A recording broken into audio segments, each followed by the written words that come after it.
du coup, maintenant, je pense qu'on est prêt pour passer au plat principal de la soirée, hein.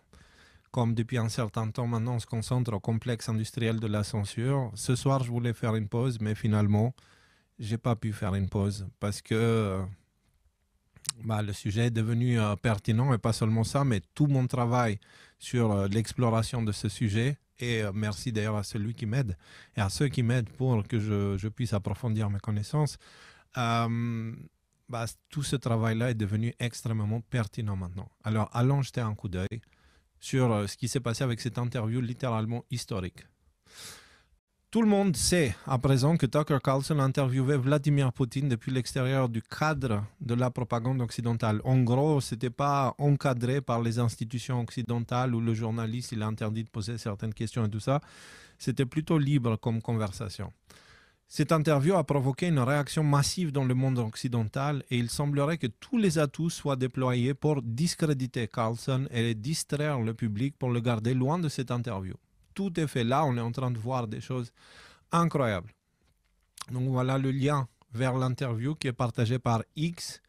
X qui devient une plateforme extrêmement importante qui commence à me poser des questions parce qu'elle commence à avoir un rôle très central sur l'évolution de l'histoire. Et du coup, il faudra qu'on fasse attention au monopole. C'est important dans ces situations-là parce que celui qui contrôle X contrôle le narratif d'une certaine façon. Donc, gardons ça en tête. N'ignorons pas ça. Ce n'est pas une petite information parce que parfois, vous savez, le pendule, l'effet de pendule, c'est-à-dire X a été créé pour libérer la parole, d'accord, qui était tenue en laisse pendant très longtemps par des institutions obscures. Et du coup, ça a cassé. Et maintenant, c'est en train d'aller de l'autre côté. Mais de l'autre côté, il y a quelqu'un qui attend pour prendre le pouvoir.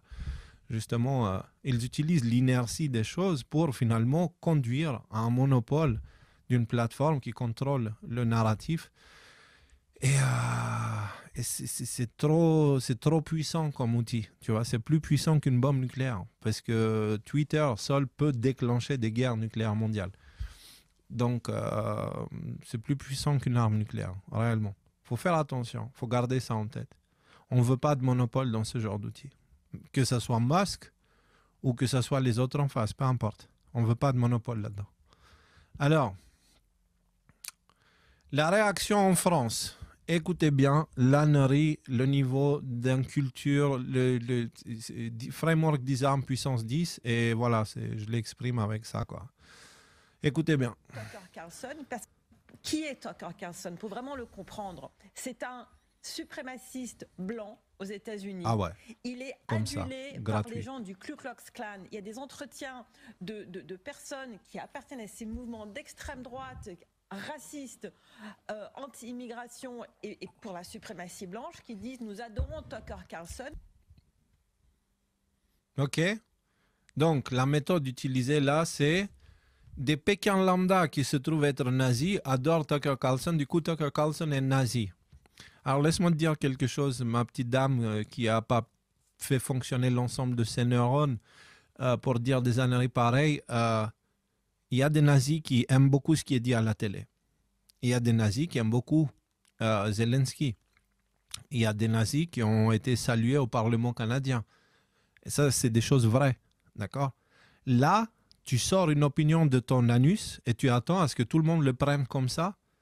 D'où tu sors avec ça, en fait? Là, les amis, vous voyez vraiment le cadre disarme où il sort des choses comme ça de nulle part et puis il les transforme en vérité. Et puis il le répète jusqu'à... Ça prend plus cette histoire de nazis. On sait où ils sont les véritables nazis aujourd'hui. Foutez-nous la paix avec cette histoire-là. Comment on peut dire...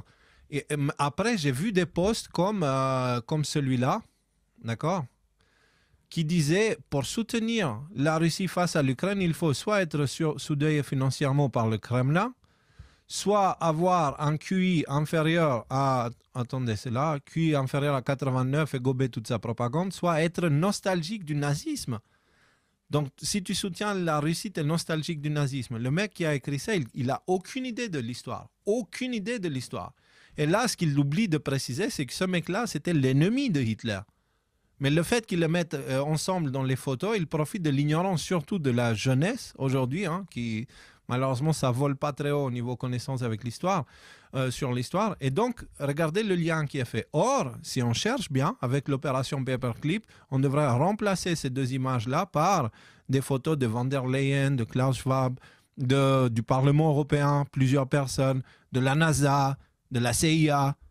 Parce que eux, ils ont pris littéralement tous les nazis qui sont restés, qui étaient compétents, ils les ont pris, ils les ont intégrés dans les forces des États-Unis et de l'Occident. Donc, le premier président de la Commission européenne, je crois que c'était un ancien nazi où il avait des liens avec les nazis. Ok. Donc, et ça, c'est sorti plus ou moins le même jour où l'annonce de l'interview est sortie. Ou le lendemain de l'annonce de l'interview, on a vu ce genre de choses sortir. Alors que, historiquement, vraiment, la Russie, c'est le seul ennemi, non pas seulement des nazis, que les nazis, c'était juste des marionnettes, mais c'était les ennemis des marionnettistes au-dessus des nazis. Les véritables admirateurs du Ku Klux Klan, qui sont le Parti démocrate. Le Parti démocrate, c'est la descendance intellectuelle de Ku Klux Klan. Faut bien comprendre ça. D'accord. Il y a l'autre, là, Hillary Clinton, avec Joe Biden, qui était à l'enterrement d'un des grands maîtres, grands sorciers, je ne sais pas quoi, de Ku Klux Klan. Donc, ce n'est pas Tucker Carlson qui est suprémaciste blanc. Mais bon, bref. Pour tout ça, je vous conseille, pour l'aspect fact-check des conneries des médias, je vous conseille fortement le live d'Alexis qu'il a fait sur le sujet. Il fait le fact-checking nécessaire et puis il le fait à la Alexis. Voilà, tu peux juste pas... tu peux difficilement contredire parce qu'il t'apporte des arguments factuels et concrets. Donc, voilà. Et on a vu ce genre d'ânerie sortir, mais vraiment des bêtises où... En fait, il faut vraiment être con pour publier des choses pareilles. Soit vraiment un culte, d'accord? Soit simplement avoir été payé pour, quoi. Ou tu es un bot programmé pour dire des conneries pareilles. Parce que, excusez-moi, d'accord, il n'y a plus personne qui est vivant, ou peut-être il y en a quelques-uns qui ont survécu la Deuxième Guerre mondiale et qui sont encore vivants aujourd'hui. Mais on a quand même une idée de l'histoire. Mettre Staline à côté de Hitler, c'était son ennemi, bande d'imbéciles. C'est grâce à la Russie qu'on n'est pas tous été forcés de devenir des nazis, bande de cons, bande d'irresponsables.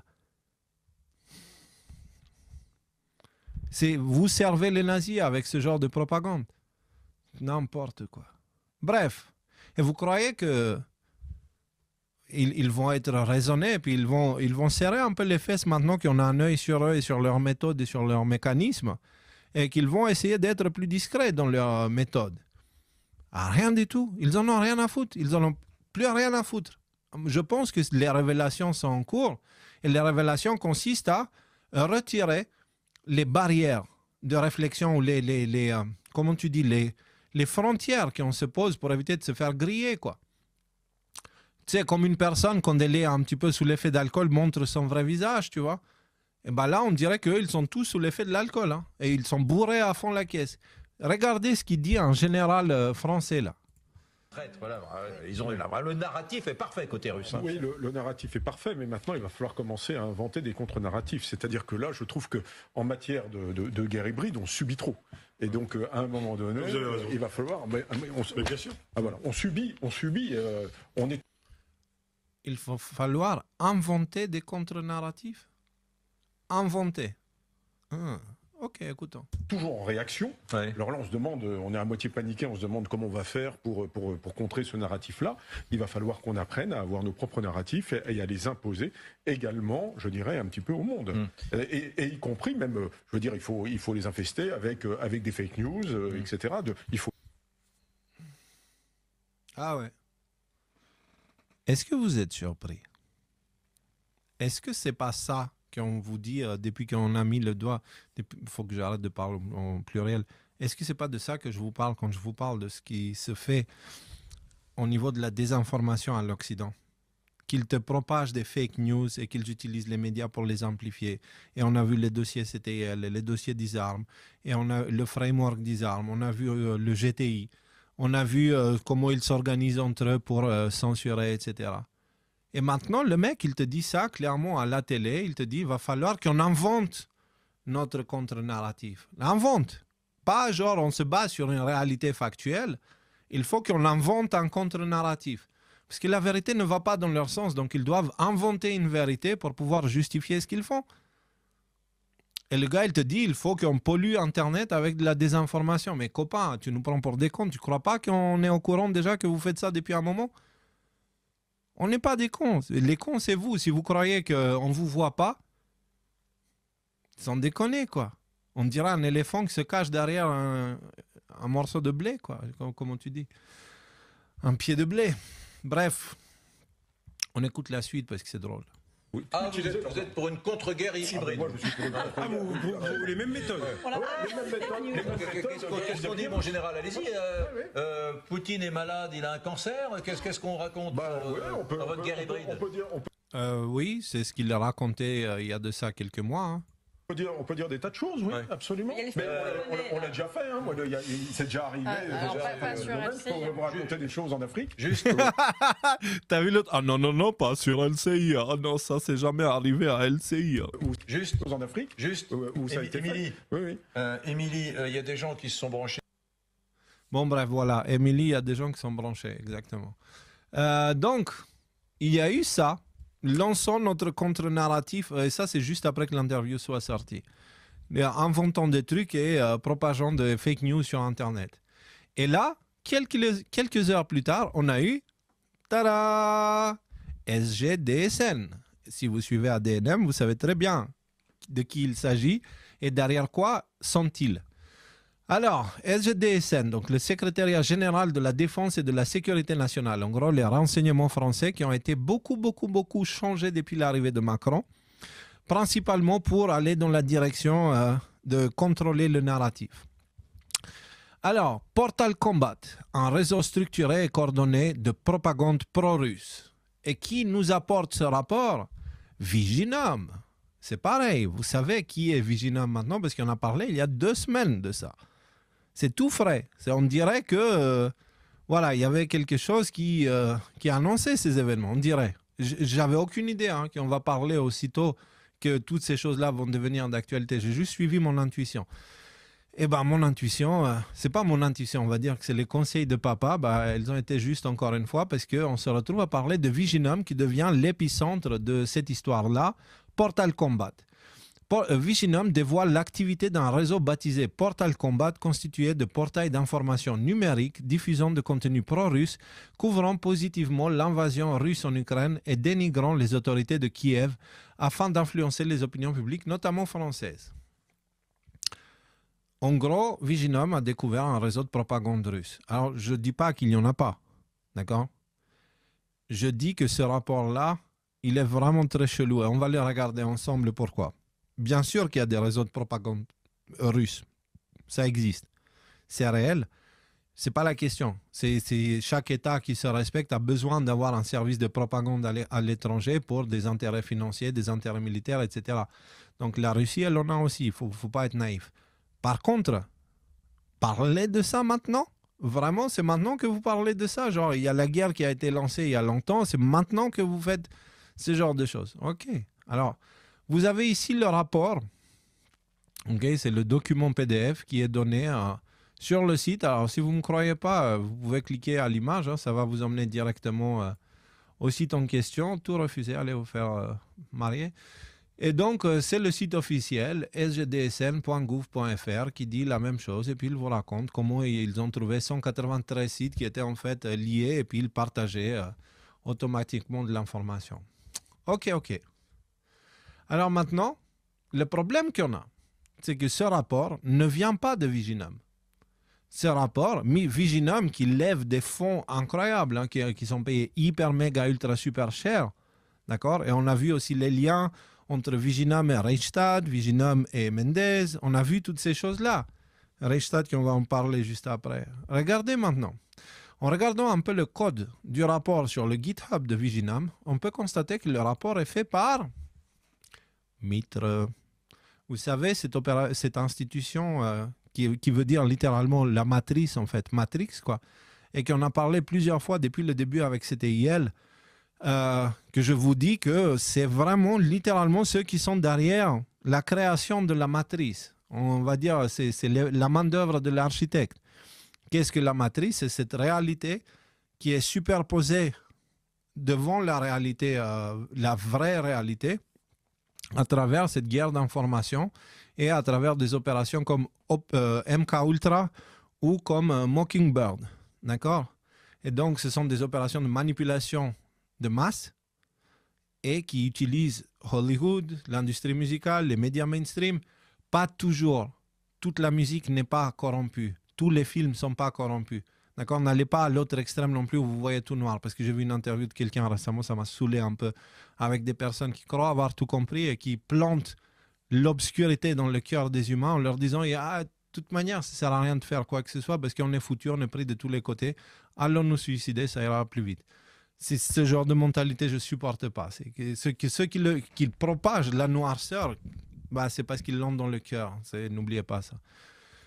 Donc, là, pourquoi je dis que c'est Mitre derrière ce rapport de Viginum? Est-ce que vous vous rendez compte du scandale là?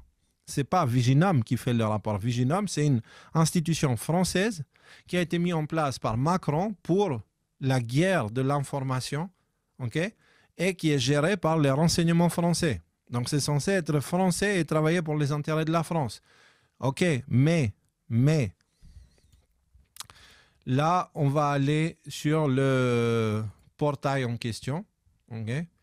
Donc là, c'est Viginum FR, rapport technique. Donc, c'est la page du rapport de Viginum. C'est le compte officiel GitHub de Viginum. Donc, c'est là où ils vont aller faire leur truc. Et c'est le rapport, en gros, ce sont les différentes activités qu'ils ont fait. Ici, on a le format pur. Normalement, ça, c'est censé être intégré à un logiciel qui va présenter toutes ces informations-là différemment. Malheureusement, je n'ai pas accès à ce logiciel. Donc, on est dans l'information pure, mais là-dedans, on peut avoir accès au texte. Et donc, du coup, on va faire un truc tout simple. Faire CTRL F et on va taper Mitre. OK? On a 84 résultats. Okay? Et donc, on peut regarder à quel moment c'est abordé, en fait. C'est abordé sur différents moments du document où il y a des actions qui sont faites pour vérifier si ces médias sont fausses ou vraies, en fait, en gros. Et donc là, on peut voir que Mitre, selon Mitre, on va traduire toute cette phrase-là, ça ira plus vite. Hop, traduction, je mets ça à l'écran, comme ça vous y avez accès aussi. Hop là. Donc la première intervention de Mitre, c'est créer des supports médiatiques pour soutenir des organisations, par exemple un groupe de réflexion, un think tank, ou des personnes, par exemple des experts inauthentiques, et servir des sites pour distribuer des logiciels malveillants ou lancer des opérations d'hameçonnage. Donc concrètement, là, ils sont dans le framework Disarm.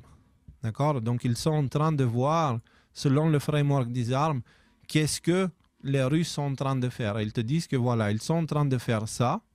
Okay? Et donc, c'est une technique de désinformation. Et donc, on peut aller justement un peu plus bas. Il te donne une référence, Mitre Attack, donc toujours Mitre, avec l'URL du T13. Donc, si vous prenez ça, le code, okay? Là, on est dans le rapport Viginum. Hein? Viginum. Si vous prenez, vous copiez cette adresse-là, vous l'intégrez, vous tombez, hop, sur...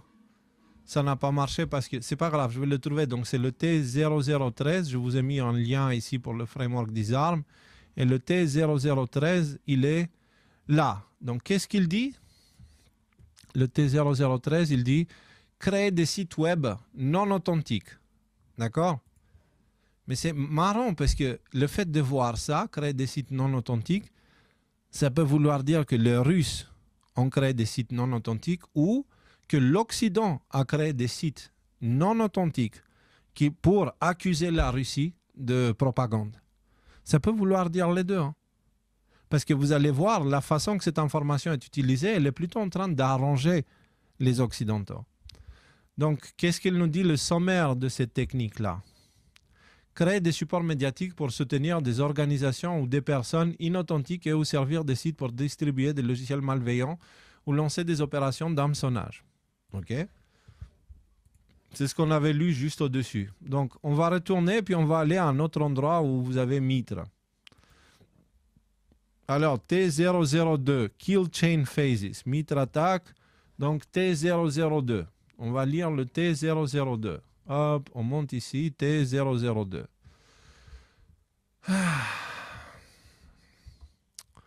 Faciliter la propagande étatique.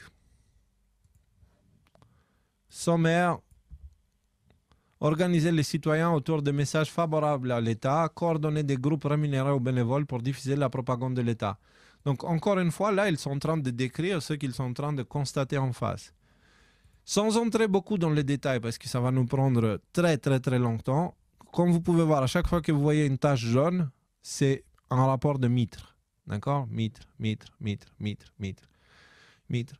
La base utilisée de ce rapport vient d'une institution américaine. Donc, les renseignements français sont en train d'utiliser des outils fournis par des entités obscures des États-Unis. OK? Juste pour que vous compreniez. Hein. Donc, derrière Viginum et derrière les renseignements français, ce n'est pas des forces pro-françaises qui sont à l'œuvre. C'est l'État profond américain. C'est clair, regardez le nombre, mythe. En fait, concrètement, voilà, on va juste arrêter là. Hop, on a fait le tour parce que maintenant vous savez ce que c'est que le framework des armes, vous savez qui est Mitre, donc maintenant vous pouvez mieux comprendre pourquoi cette information est un véritable scandale. C'est parce qu'on te sort maintenant, suite à la sortie de cette interview, les renseignements français te disent que Viginum a sorti un rapport qui dit blablabla. Bla bla bla. Or, ce rapport-là est un pas un copier-coller, mais un résumé d'un travail, d'accord, un résumé d'un travail qui est fait par une institution de l'État profond aux États-Unis. Et donc, vous avez ici, on a parlé dans CTIL à propos de Mitre. Vous avez l'extrait, ici, j'ai fait une capture d'écran de l'endroit où on parle de Mitre. Et comme quoi Mitre, c'est derrière le framework des armes. C'est le framework des armes, c'est la même chose, c'est juste ils ont changé de nom et d'entité qui la gère, mais sinon c'est la même chose. Avant, ça s'appelait AMIT, A-M-I-T-T. Et en fait, ils ont changé et mis à jour légèrement, et en fait, c'est devenu le framework des armes qui est en train d'utiliser actuellement. Et là, vous avez aussi l'autre, le framework des armes, que Mitre fait partie de ses fondateurs. Et c'est vraiment, pour vous donner un exemple, okay, pour que vous compreniez l'importance de Mitre, un extrait de la description sur leur site donne une idée de leur rôle. Chez Mitre, nous unissons nos forces pour atteindre des résultats qu'il est difficile, voire impossible de réaliser seul. En travaillant avec notre réseau croissant de partenaires, le gouvernement, l'industrie, d'autres ONG, des laboratoires nationaux et des universités. Genre des acteurs qui n'ont rien à faire ensemble, en fait. Pas à travailler avec le gouvernement. Et le gouvernement n'a pas le droit de le faire. Donc, qu'est-ce qu'ils font? Ils créent des institutions de ce genre-là pour pouvoir le faire illégalement, mais en toute légalité. Alors, Mitre, je vous disais dans cet article-là, Mitre est utilisé pour justifier tout et n'importe quoi. Exemple, Dominion a demandé au National Election Security Lab, accrédité par Mitre, d'effectuer une analyse indépendante par un expert tiers des affirmations du consultant concernant le système de vote de la Géorgie. Donc, c'est Mitre qui est derrière un rapport qui dit que les machines Dominion ne trichent pas. Vous comprenez? Et donc, c'est Mitre derrière ce rapport-là. C'est une institution américaine, ce n'est pas du tout Viginum. Viginum, donc déjà, ça part mal. Ça part mal pour Viginum car au final, ils n'ont rien fait d'autre que de faire un résumé d'un travail mené par une institution qui est un outil clair de l'État profond américain. Mais les médias français ont complètement ignoré ce détail, ce qui est très grave car ça change tout le sens du narratif et ne fait que confirmer ce que Poutine dénonce, entre autres, dans cette interview. C'est-à-dire la prostitution des pays européens pour défendre les intérêts des élites américaines. Alors là, vous avez l'orchestre symphonique des perroquets. Voici comment l'information s'est propagée sur les médias mainstream et on va faire quelques pauses pendant qu'on regarde ça, ok? Votre choix ce matin concerne la vie numérique avec une drôle d'impression d'avoir un contenu russe un peu constamment. Qu'est-ce que c'est que cette histoire? Et une drôle de guerre. Nous ne sommes pas en guerre contre la Russie, mais clairement, elle nous a désignés, nous, Français, ennemis. Écoutez le ton martial et les mots très choisis de Stéphane Séjourné, notre ministre de l'Europe et des... Donc, la Russie a osé mettre ses frontières juste devant les bases militaires de l'OTAN. Mais c'est incroyable. La Russie, elle a osé mettre ses frontières là-bas. C'est pas qu'elle les a bougées, hein. C'est les bases militaires qui ont bougé, mais on peut voir ça de deux façons, tu comprends? Quelle irresponsabilité. Là, s'il arrive quelque chose dans le futur, prenez cette image-là de ce mec-là, allez lui demander des comptes. Parce qu'il raconte des conneries dans les médias. Alors, soit il est inconscient et complètement débile, ce qui est fort probable, soit il sait ce qu'il dit et il est juste vendu, quoi. Et le média qui joue le jeu TF1, on va voir après, LCI et TF1, c'est le même groupe, on va voir après. Allez, repartageage de l'écran, on écoute la suite. Les affaires étrangères qui s'exprimaient hier lundi depuis la Selle Saint-Cloud sur ce sujet. Ah, attends une minute. Mais je connais ce gars-là. Attends une minute. Donc, tout d'abord, LCI. D'accord? LCI, c'est le groupe TF1. Le groupe TF1, c'est certifié GTI. Alors, si vous ne savez pas de quoi je parle, parce que je pense que j'ai dû oublier à ajouter l'article, oui, ce que j'ai fait, vous allez sur le site, ici, vous allez dans article, ok, et vous avez ici le GTI et les secrets du code de bonne pratique et l'UE. Et c'est l'article où on parle de GTI, justement. Et c'est assez important. Alors, pourquoi c'est important? C'est parce qu'on voit que, pareil, le GTI, derrière, c'est une volonté de censurer basée sur le guide, la dictée des États-Unis et de l'État profond américain. OK? Donc, attendez, juste, je fais ça. Hop, tac, tac. Voilà, comme ça, c'est fait. Et je suis... Voilà, mettre à jour. Ouais, parce que c'est quand même bien si je le mets dans l'article. Donc, déjà, le média qui aborde ce sujet-là est un média vendu de base parce qu'il a signé ce traité qui empêche les signataires de faire leur travail correctement, leur travail journalistique correctement, en fait. Donc, LCI est signataire parce que TF1 est signataire. Ils sont obligés d'aborder les sujets tels qu'on leur dit et pas autrement. Et voici l'article en question, je l'ai ajouté. D'accord? Alors, ensuite, on voit qu'il y a un certain Stéphane. Votre choix ce matin. Séjourné. De l'Europe et des Affaires étrangères, la Selle Saint-Cloud sur ce sujet. Ouais, ok. Donc, c'est Stéphane Séjourné, c'est le nouveau ministre des Affaires étrangères. Donc, Gabriel Attal devient Premier ministre de nulle part. Okay? Il n'a ni l'expérience ni les épaules. Par contre, il a les dons qui auraient le parquet. Ça, c'est la caractéristique aujourd'hui pour devenir Premier ministre. Le gars, il débarque. Immédiatement, le gouvernement change et il met son ex, qui ne sait pas écrire apparemment, dans un poste qui devient tout d'un coup pertinent par rapport à l'interview de Poutine. Donc, ce mec-là, il vient de débarquer et le premier travail qu'il a à faire, c'est gérer la guerre de l'information et de... Je trouve ça intéressant quand même, comment tout ce milieu-là se connaît, et puis le timing des événements et tout ça, c'est assez intéressant. Regardons la suite de la vidéo. Nous venons d'exposer ce matin un réseau d'au moins 193 portails d'information numérique dormants.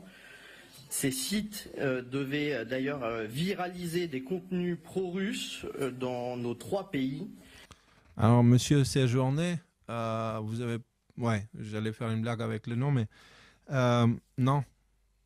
Ce n'est pas le Viginum, ce n'est pas la France qui a mis en avant ces trucs-là. C'est une institution américaine qui s'appelle Mitre. Relisez vos petites notes plus en détail, s'il vous plaît. Je le redis, c'est inacceptable et nous continuerons à le dénoncer. Exposer un réseau, donc là, qu'est-ce que fait notre ministre des Affaires étrangères? Et d'ailleurs, il rappelle qu'il le fait aux côtés de ses homologues polonais et allemands. Nous ne sommes pas les seuls à être visés. Ça, c'est le format Weimar qu'on connaît tous bien. Eh bien, il est en train d'attribuer donc la responsabilité de cette attaque, de 16 attaques, puisqu'il parle bien de ce réseau Portal Combat, 193 sites à la Russie, qui donc fait la guerre. Elle ne se manifeste pas de manière concrète au sens conventionnel et militaire du terme, mais plutôt dans la sphère informationnelle, dans la sphère donc immatérielle. Comment ça marche? À quoi ça sert? Très concrètement, et c'est ce que le ministre explique, la viralisation. Ça, c'est le côté amplification. Donc, vous avez par exemple un compte Twitter avec un nom qui peut paraître banal. Tout à l'heure, j'ai dit Julien Clément, on va devenir Clément Julien. Là, il vous donne les trucs de framework disarme, si vous n'avez pas compris. Un narcomane avec une photo du président ukrainien avec les yeux rougis ou une vidéo, on lui voit une attitude un petit peu nerveuse. C'est ensuite repris par un site mineur mais à l'apparence propre et professionnelle. Et puis ensuite, ça va commencer à circuler sur d'autres sites comparables. Ayez toujours à l'esprit ce réseau, 193 sites. Et puis ça va commencer à circuler. Avec parfois des sites sérieux qui sont à voir également. Exactement. Qui relaient encore davantage. Ça, c'est l'objectif final. C'est que ces fausses informations, dans cette guerre de la désinformation, remontent progressivement les algorithmes jusqu'à ce qu'elles arrivent sur nos plateaux ou dans nos journaux. Ça, c'est la viralisation ou l'amplification. Il y a une autre... Il parle de viralisation et amplification. Monsieur, je ne connais pas ton nom et je m'en fous. Écoutez, j'ai quelque chose à vous montrer. Thierry, laisse l'écran, s'il te plaît. Hop. Alors, il parle de la façon que les enfants de la propagande russe sont censés être partagés pour devenir viral. Et qu'est-ce qu'on voit avec cette information sortie, ça veut rien dire, sortie par Viginum? Elle devient virale, pas dans les médias alternatifs, mais dans les médias mainstream. Et tout le monde en parle. Si vous regardez ici, vous avez France TV Info, je ne peux pas zoomer plus malheureusement. France TV Info, bon voilà. Ce que l'on sait de Portal Combat, Jean-Marc Morandini, la France a révélé une nouvelle ingérence numérique, 193 sites. Next.link, Viginum découvre Portal Combat. Ils ont fait un effort, ils n'ont pas mis les mêmes titres. Par contre, ils disent la même chose tous. Presque au mot près, mais pas exactement. Réseau de sites de propagande, on a l'impression d'être sur un bloc d'information. Donc il y a 10h, il y a 16h, il y a 19h, il y a 19h, il y a 19h. Tout le monde. CNews, Huffington Post, France Daily, Radio France. Et attendez, c'est pas fini. Donc l'Express, RFI, pardon, Le Monde, Europe, ça c'est quoi? La presse.ca, carrément au Canada, quoi. Ok, vous avez compris.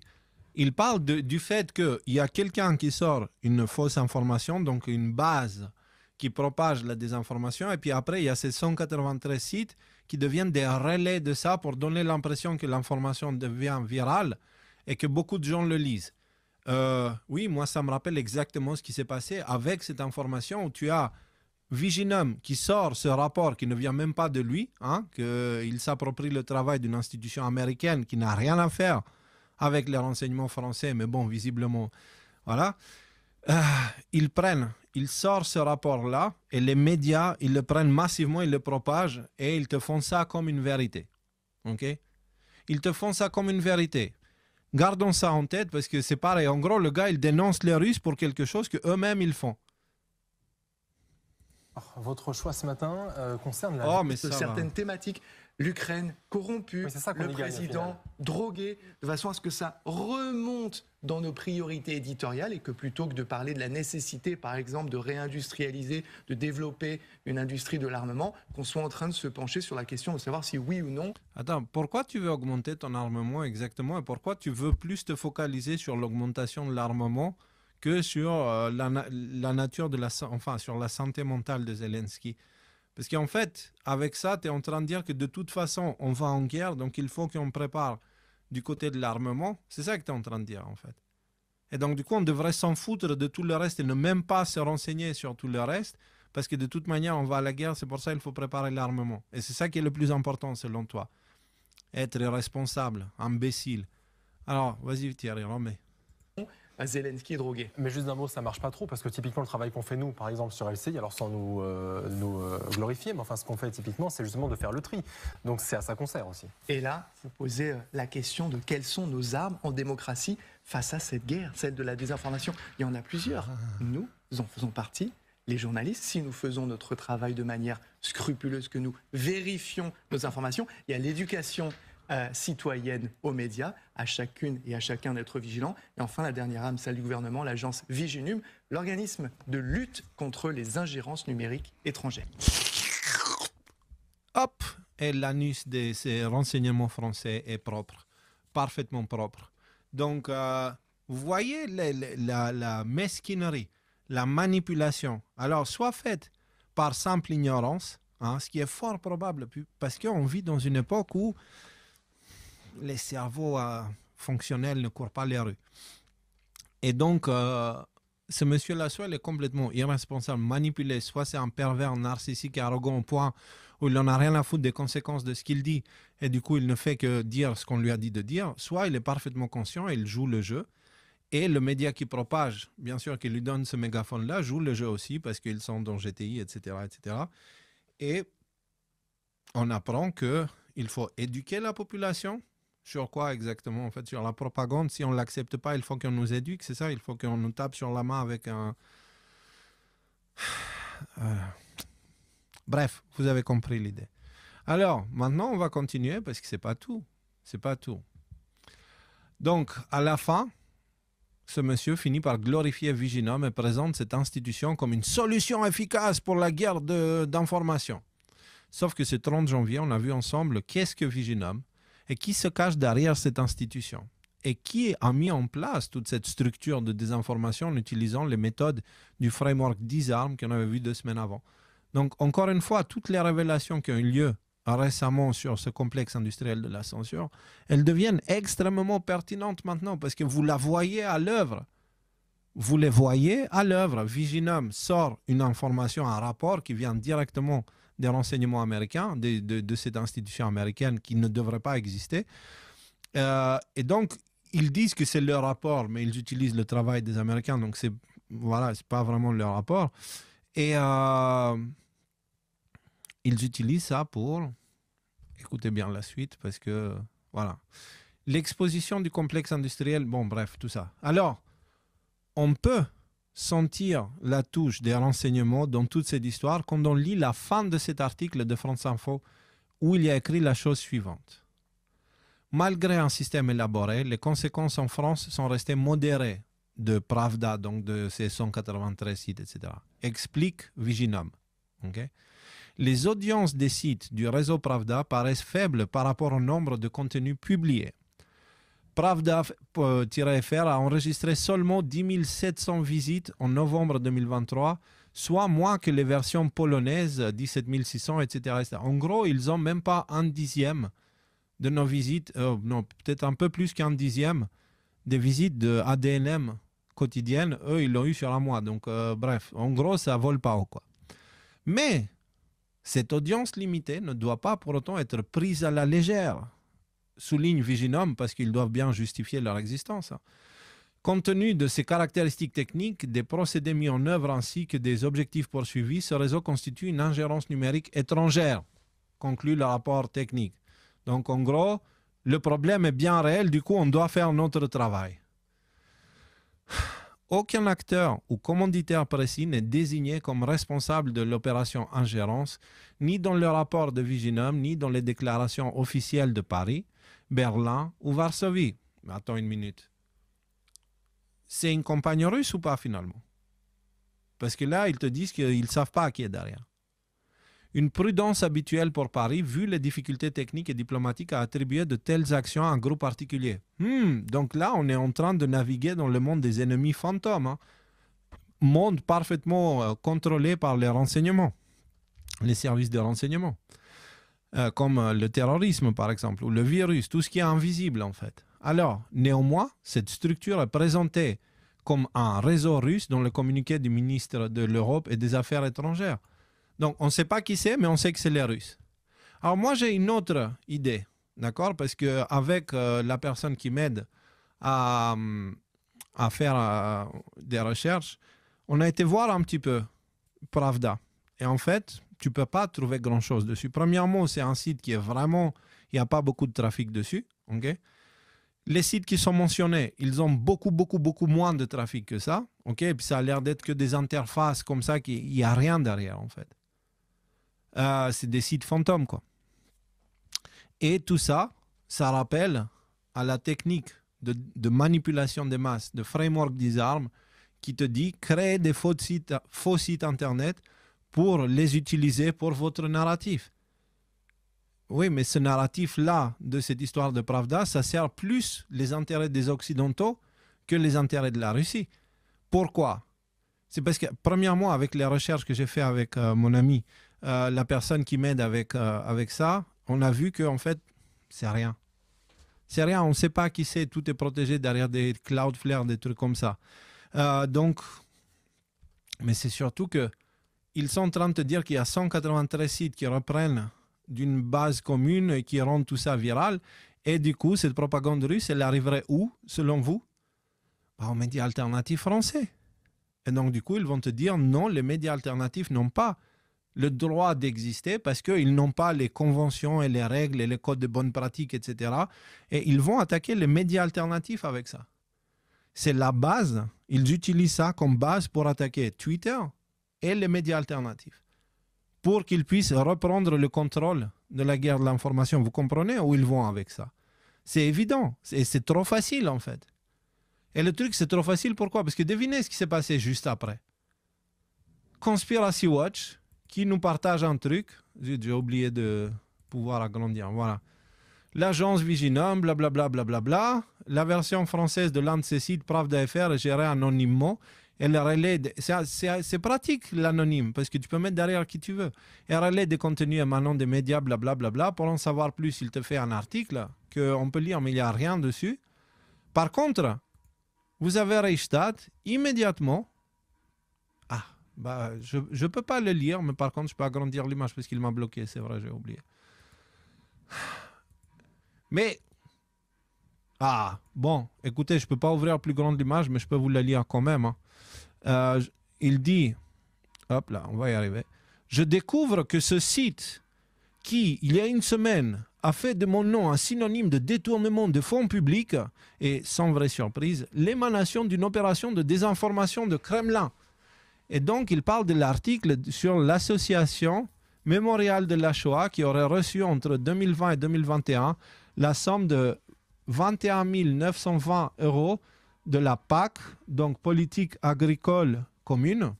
Aucun rapport entre les deux. Quelqu'un pour nous expliquer le rapport, ils nous ont fait un Rudi Reichstadt, donc source Télépac, donc c'est même pas Pravda la source. D'accord? Et cette histoire-là de Mémorial de la Shoah et l'argent de la PAC, c'est une vraie histoire. Et donc Reichstadt utilise ça. Regardez comment il fait. Il utilise le site, okay, pour dire si l'information est propagée par ce site, c'est parce que c'est de la désinformation pour m'attaquer. Et donc, du coup, il ne faut pas croire ce qui est dit dedans.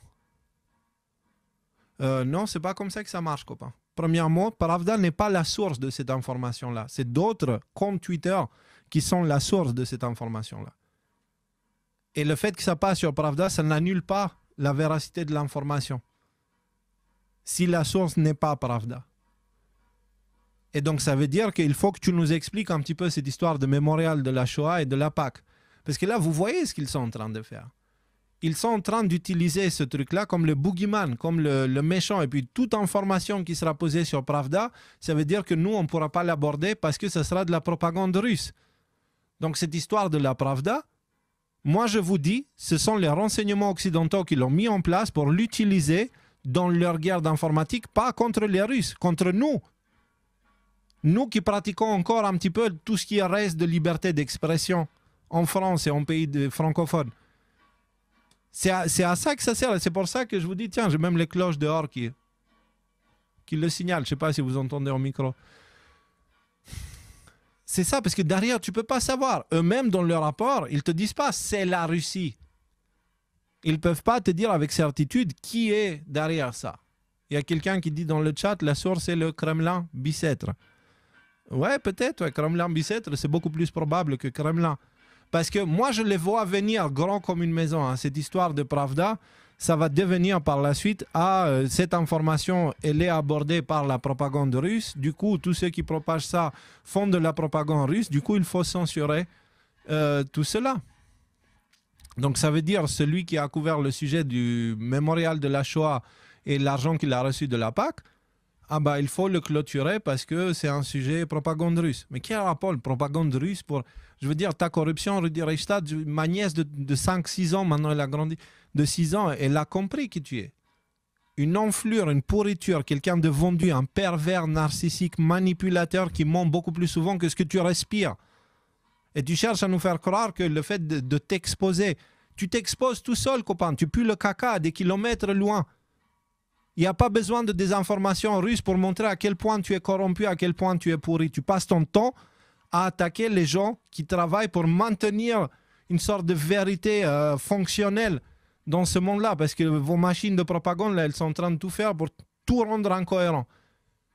Est-ce que tout le monde soit perdu et que tout le monde ne sache plus ce qui se passe et du coup, tout le monde devient dépendant des solutions de l'État? Non, merci. Reichsstaat.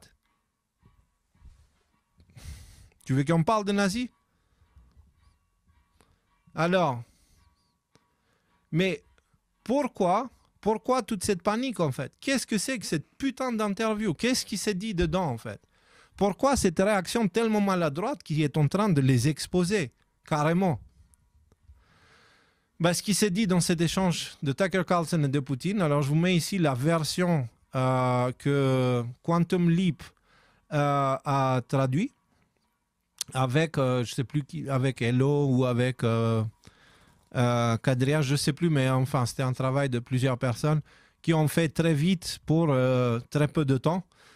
Et ouais, c'est une quantité de travail inimaginable. Merci à eux.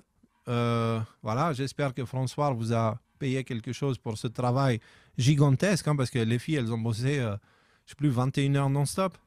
Non-stop. Voilà, c'est... Je sais ce que c'est et puis je sais à quel point c'est chiant. Donc, François, si jamais tu peux... Voilà, ça serait cool.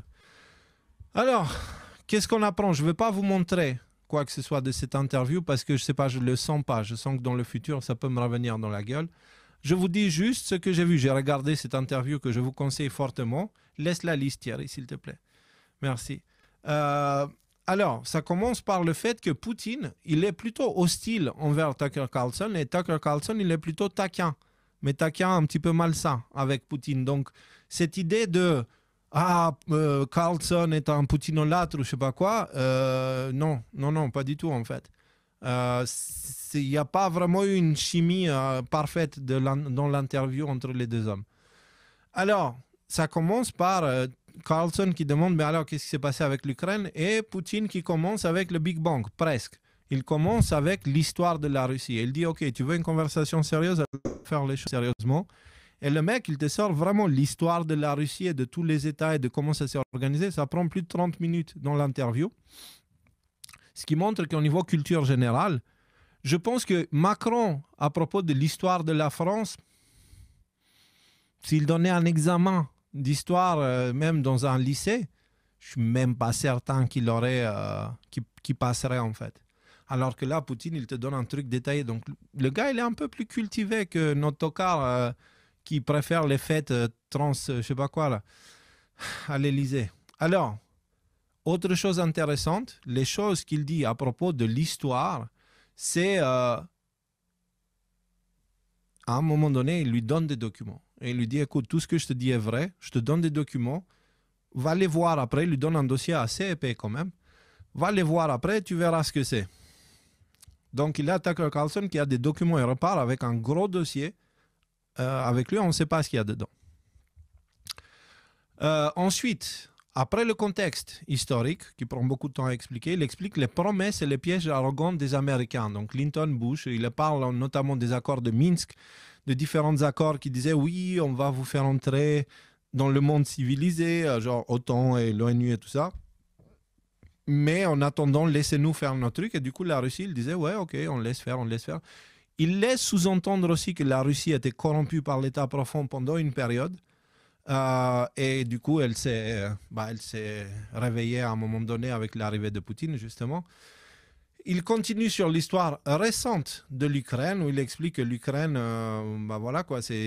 n'existe pas en réalité. L'Ukraine, c'est comme si, en fait, selon les explications de Poutine, c'est comme si on disait pour la France que là-bas, c'est la frontière. Okay?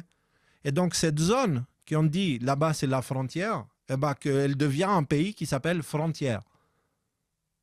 En gros, c'est comme ça que l'Ukraine s'est construite petit à petit et c'est les Occidentaux qui ont poussé à la création de ça, en fait.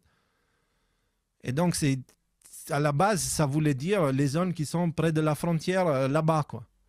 Et du coup, il y a un pays qui s'est appelé... enfin, c'est ce qu'il sous-entend. Il fait le lien entre les pièges de l'OTAN et leur trahison par rapport à l'Ukraine. Le fait, justement, qu'ils leur ont dit ouais, écoutez, laissez l'Ukraine, et puis nous, on va vous intégrer. Puis à un moment donné, les États-Unis et l'OTAN, ils font le gros bras à la Russie. Et il y a des choses qui se passent en Ukraine. Il parle de sa préparation militaire qui met la Russie tout en des forces militaires mondiales. Donc il dit, nous on voit ces choses-là arriver, on attend de discuter diplomatiquement avec quelqu'un parce que c'est quand même des choses pas drôles. Et ben en fait, tout le monde nous ignore, pas seulement ça, mais il y a une guerre d'information qui est faite contre nous. Alors nous on dit, les gars, arrêtez vos conneries parce qu'on va se défendre, on va pas vous laisser faire comme ça. Et donc la Russie s'est préparée militairement. Ok ? Et du coup, elle dit actuellement, nous sommes numéro 1 mondial en armement. Et on a des missiles sol-air ou air-air qui a aucun système anti-aérien qui peut les arrêter. Ça n'existe pas. Donc concrètement, la Russie domine militairement le monde entier. Et il envoie ça dans l'air pour que tout le monde soit au courant. D'ailleurs, autre chose que je voulais vous préciser, c'est la raison pour laquelle il parle de l'histoire de l'Ukraine et comment l'Ukraine a été construite, c'est parce qu'il insiste beaucoup avec le fait que le territoire ukrainien appartient partiellement à l'Hongrie, à la Pologne, à la Russie, si je ne dis pas de bêtises, aux pays limitrophes. Et la raison pour laquelle il dit ça, c'est pour éduquer la population occidentale, pour que la population occidentale prenne conscience de ce qui les attend par la suite, ce qui se passe par la suite avec l'Ukraine. Parce qu'aujourd'hui, j'ai entendu à la radio en Suisse que la Russie a pris la main sur le rapport militaire en Ukraine. Donc c'est officiel. Maintenant, c'est bon. L'Ukraine a perdu. Donc à partir de là, c'est la Russie qui fait la loi en Ukraine. OK ? Il dit qu'il cherche quelqu'un pour un échange diplomatique, mais qu'il n'y a personne à qui il peut parler pour désescalader la situation. Pardonnez-moi pour l'orthographe, ce sont mes notes que j'ai prises pendant que je lisais. Ensuite, il aborde l'infiltration du pouvoir ukrainien par les serviteurs des Américains, la CIA et des Occidentaux en général.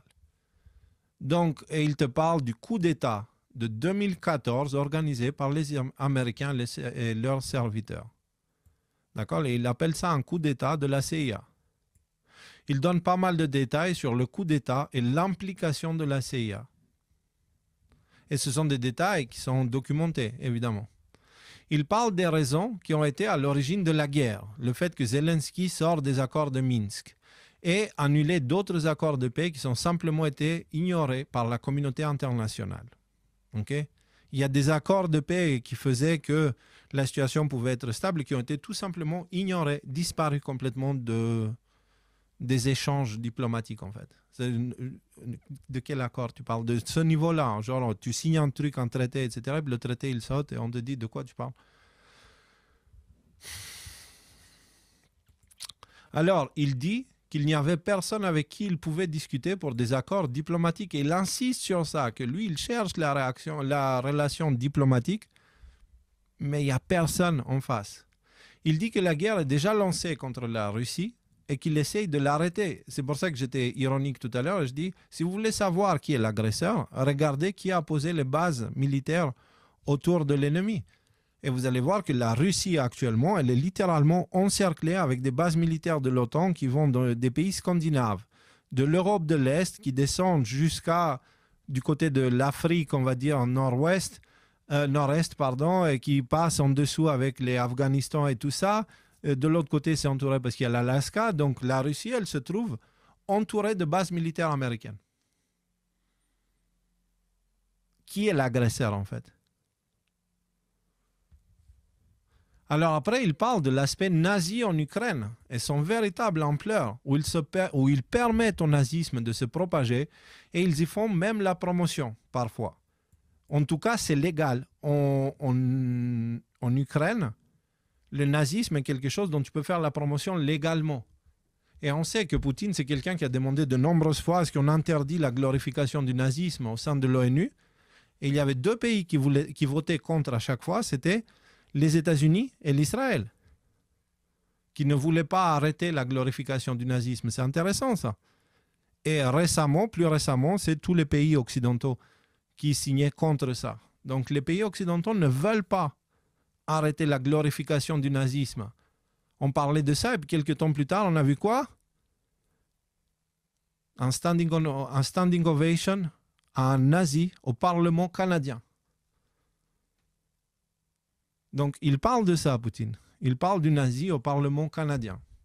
Il parle du nazisme aujourd'hui. Et il dit, non, copain. Parce qu'il y a Tucker Carlson qui dit, mais le nazisme est mort avec Hitler. Et tu as l'autre qui dit, non, copain, tu ne comprends pas comment fonctionnent en gros les égrégores et ce genre de choses. C'est l'idéologie nazie.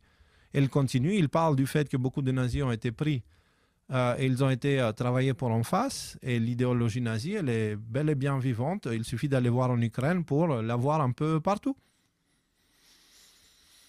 Il pose la question, comment pourrait-il y avoir un dialogue s'il y a des traités qui sont signés qui empêchent l'Occident et l'Ukraine de participer à un dialogue?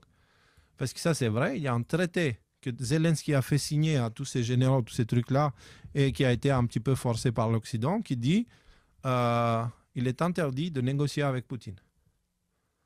Donc, comment tu peux avoir une relation, une situation où le problème est réglé d'une manière diplomatique si, par traité, c'est interdit? Quelqu'un peut m'expliquer? Qui est en train de provoquer comme des cochons? Qui sont en train de provoquer la Russie? Qui sont en train de titiller le grand dragon? Alors, il précise qu'il a prévenu Joe Biden que ce que les États-Unis font est une erreur d'une ampleur historique. Mais bon, voilà, il dit c'est pas vraiment le président qui est au pouvoir aux États-Unis, il laisse sous-entendre. Il donne des bases de négociation et il dit, parce que l'autre il demande mais qu'est-ce que vous voulez pour arrêter ça? Et l'autre il dit déjà arrêtez de fournir des armes à l'Ukraine pour que la situation se calme et après on discute. Mais arrêtez déjà de fournir des armes parce que ces armes sont utilisées pour nous attaquer, on doit répondre, ça tue des gens et on ne veut pas de ça.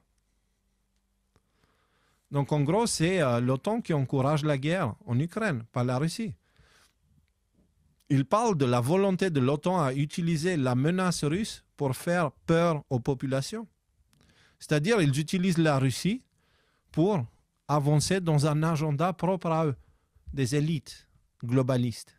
D'accord? Donc, ils utilisent la menace russe pour justifier des choses qu'ils font qui ne seraient pas acceptées autrement que s'il y avait cette menace russe qui était là, ou comme ils vont dire maintenant avec ce rapport de Viginum, où ils vont dire qu'il faut vraiment contrôler les médias alternatifs et faire ci et faire ça et machin truc. Alors ensuite, il dit que la Russie n'attaquera pas à moins qu'elle soit attaquée. Donc la Russie, elle est en mode défensif. N'allez pas attaquer le territoire russe parce que sinon, il va vous arriver des malheurs. Il dit que la guerre mondiale serait une erreur pour tout le monde et qui mettrait l'humanité devant un grand risque existentiel. Et il dit aussi que tous les médias occidentaux et tous les responsables occidentaux, ils semblent ne pas avoir compris que le monde a changé et que ce qu'ils font est complètement irresponsable parce que ça met le monde entier en danger. Donc, cette fois, l'incompétence, la bêtise, l'arrogance, la méchanceté, le narcissisme, l'orgueil et toutes ces choses-là de Macron, par exemple, est en train d'avoir des conséquences sur l'ensemble de la planète. C'est-à-dire le niveau de connerie, elle a dépassé les frontières, elle a dépassé les limites. Tellement ils sont cons, tellement ils sont irresponsables, tellement ils sont arrogants, tellement ils sont... Alors, Tucker Carlson lui pose la question à un moment et à propos de Nord Stream. Qui a fait Nord Stream? Il dit que c'est la CIA. Aussi simplement que ça. Alors, il dit qu'il ne faut pas un bac plus 10 en intelligence pour comprendre qu'il faut se poser deux questions. Qui a un intérêt que ça se fasse? Qui a les moyens de le faire? Derrière les deux, il y a les États-Unis. Il explique les conflits d'intérêts derrière l'explosion de Nord Stream. Donc, il te parle d'autres pipelines qui sont utilisés actuellement contre l'intérêt des Européens.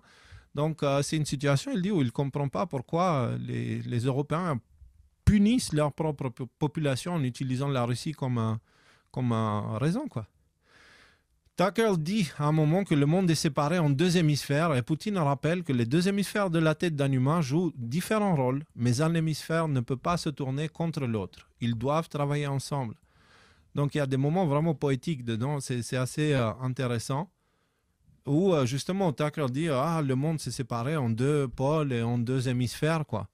Et Poutine qui fait ce petit rappel qui est très pertinent, ces deux hémisphères, ok, certes, mais ils ne peuvent pas se tourner l'un contre l'autre parce que sinon c'est la tête qui meurt, donc la Terre.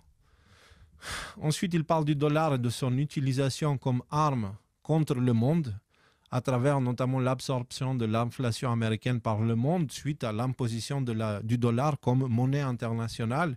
Et il dit justement que la planche à billets aux États-Unis, elle peut tourner beaucoup, vraiment beaucoup de trop, et que en fait, les Américains ont très peu d'inflation parce que le dollar est beaucoup exporté. Donc, il y a une demande qui est créée artificiellement pour maintenir cette monnaie vraiment très haut et avec ça, pouvoir faire des opérations. Voilà. Mais par contre, il précise que la politique monétaire américaine est irresponsable et que le temps du dollar est passé à présent, en donnant des exemples concrets de la baisse de la demande du dollar. Il dit que la Russie utilise bien plus le yuan chinois que le dollar. Il parle de la puissance monétaire du yuan et demande aux Occidentaux s'ils sont conscients de ce qui se passe. Et c'est vrai que si on regarde nos médias, nous, il n'y a personne qui parle du fait que le monde a déjà changé, en fait. Le patient est mort, c'est juste qu'il n'est pas encore au courant. La civilisation occidentale, elle est finie. Elle n'a plus le monopole, elle n'a plus le pouvoir de tout contrôler comme avant. Les États-Unis ne peuvent plus être la police mondiale, l'OTAN non plus. Il y a un pouvoir en face qui les dépasse. Et il a mentionné d'ailleurs, Poutine, il dit BRICS aujourd'hui, en PIB et en population, est beaucoup plus grand que l'OTAN, déjà. Tucker demande si la peur de la Chine, parce que justement le yuan commence à être puissant, et Poutine répond que les relations entre Chine et Russie sont solides et différentes de celles entre les Occidentaux, et qu'historiquement ils ont vécu en paix et peuvent continuer à le faire. Donc il explique, entre autres, que les Occidentaux ils ont cette fâcheuse habitude d'avoir tendance à envahir l'autre dès que cela est techniquement possible. C'est-à-dire ils ont des tendances expansionnistes qui sont inscrites dans l'ADN du système occidental, en fait. Et c'est pour ça qu'eux, ils voient chaque personne comme ennemi parce que ils pensent que l'autre va faire comme eux. Sauf que la relation entre la Russie et la Chine, elles peuvent rester équilibrées parce que l'un, il a la monnaie, le pouvoir économique, et l'autre, il a le pouvoir militaire, la Russie. Donc, le problème qu'on avait avec les États-Unis, c'était qu'elle avait le pouvoir économique, financier, elle avait aussi le pouvoir militaire mondial. Donc, c'était les deux, c'était au même pays. Et du coup, il n'y avait personne pour contrebalancer. Là, l'un, c'est la Russie, l'autre, c'est la Chine. Du coup, ils ont intérêt à bosser ensemble. Parce que l'un, c'est le bras armé et l'autre, c'est la poche. Il parle aussi de la fin du G7 et l'expansion inarrêtable des BRICS. Il insiste sur l'incompréhension de l'Occident sur le fait que le monde a déjà changé. Il dit que peu importe le président aux USA, ce qui compte, selon son expérience, c'est la structure de pensée des élites. Ok ? Il parle du fait que malgré les sanctions, la Russie reste une des plus puissantes économies mondiales. Il insiste justement sur les sanctions et du fait que malgré tout ça, la Russie est devenue la première économie en Europe. Donc il te dit que avec ces sanctions qu'ils ont fait contre la Russie, etc., la seule chose qu'ils ont réussi à faire, c'est leurs économies s'effondrent et celle de la Russie augmente. Et donc, du coup, la Russie aujourd'hui est la première puissance économique en Europe, grâce aux mesures de sanctions contre la Russie. Est-ce que vous comprenez le rapport? Il parle de la construction du complexe militaro-industriel post-Seconde Guerre mondiale et comment les USA sont restés coincés avec des spécialistes qui devaient justifier leur métier. En tout cas, il parle à un moment donné de ce complexe militaro-industriel avec des spécialistes qui étaient là pour gérer la relation États-Unis et Russie et qu'après la guerre froide, ils ont dû garder leur position et les justifier, donc ils inventaient des trucs et qu'aujourd'hui, ils sont toujours là, ils inventent encore des trucs et voilà, ils sont pris au sérieux malheureusement. Donc il insiste encore et encore sur le fait que le monde a déjà changé et continue à le faire malgré l'aveuglement de l'Occident sur ce fait. Ça, c'est vraiment un truc qui revient tout le temps. Il parle des provocations constantes de l'OTAN, par exemple les annonces sur l'intégration de l'Ukraine à l'OTAN. Parce qu'il y avait un moment, il était question, il y avait des pays qui appelaient à l'intégration de l'Ukraine à l'OTAN. Ce qui est pas une ligne rouge, mais une ligne noire pour la Russie. Il dit que Zelensky avait gagné les élections sur des fausses promesses, puis il a réalisé qu'il ne peut pas faire face aux nazis, donc il a joué leur jeu.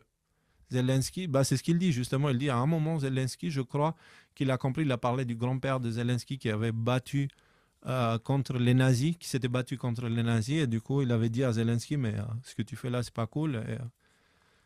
Bon, il n'a pas dit ce que Zelensky a répondu, il a dit il ne peut pas le dire, mais après il a remarqué que Zelensky a testé les nazis et il a perdu. Donc du coup il est contrôlé par ces derniers. Ou en tout cas il n'a pas la main forte face aux nazis, quoi. Alors, il parle aussi beaucoup du fait que les accords de paix étaient prêts avec l'Ukraine, mais Boris Johnson a interrompu le dialogue entre l'Ukraine et la Russie, et c'est ce qui est à l'origine de la guerre à la base.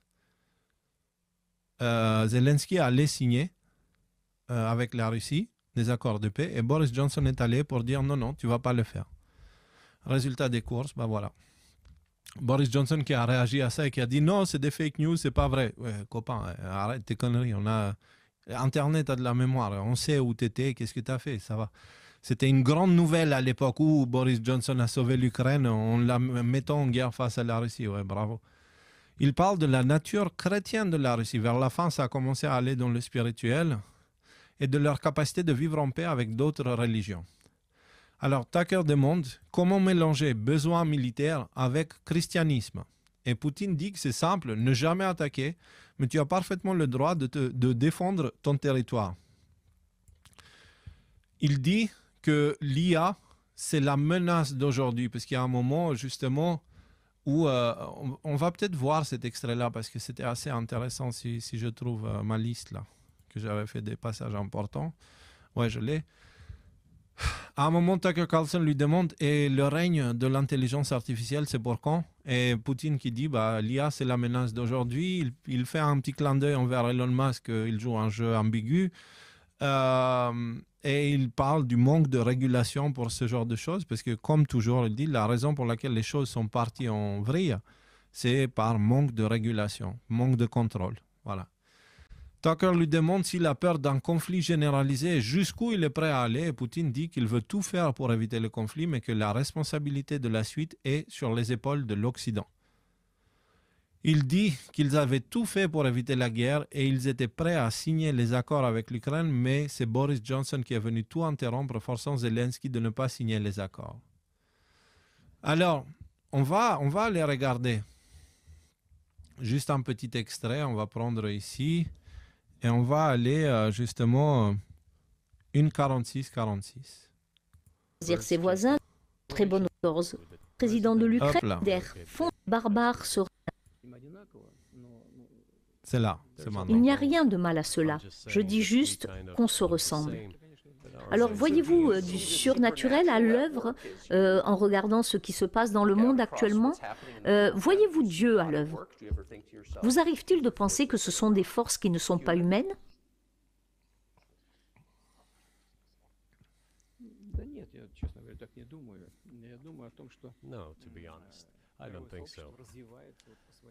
Non, pour être honnête, je ne pense pas.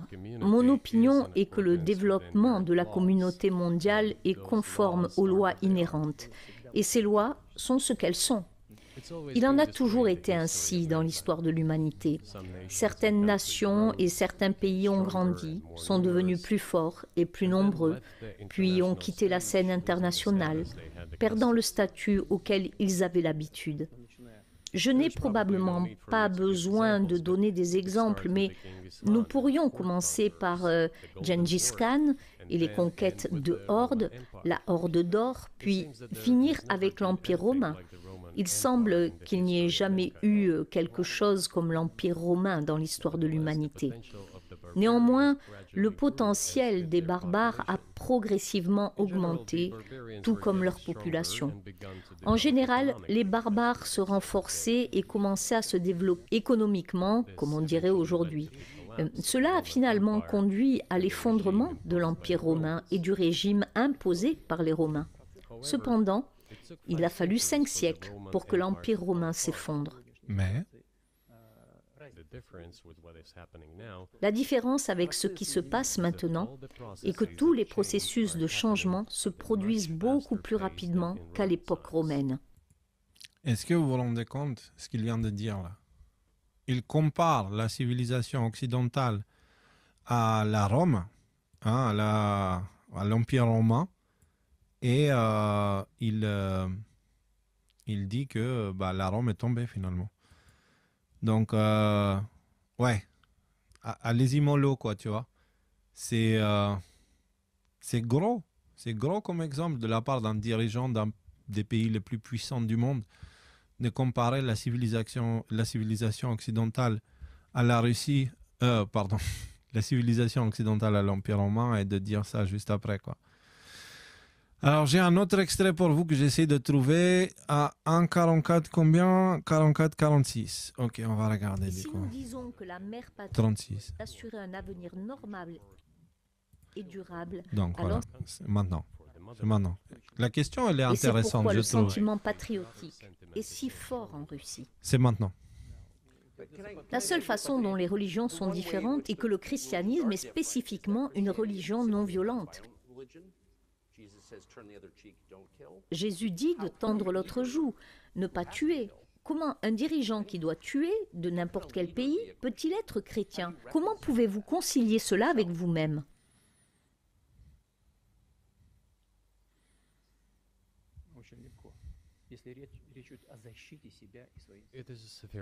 C'est très simple. Quand il s'agit de se protéger soi-même et sa famille, sa patrie, nous ne voulions attaquer personne. Quand les événements en Ukraine ont-ils commencé? Depuis le coup d'État et les hostilités dans le Donbass. C'est à ce moment-là qu'ils ont commencé. Et nous protégions notre peuple, nous-mêmes, notre patrie et notre avenir.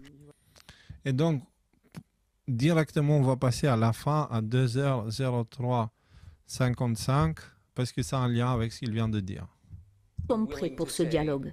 Ils doivent réfléchir à la marche à suivre. C'est la fin de Nous l'interview. sommes prêts pour ce dialogue. Seriez-vous prêt à dire « Félicitations l'OTAN, vous avez gagné, eh bien gardez la situation telle qu'elle ».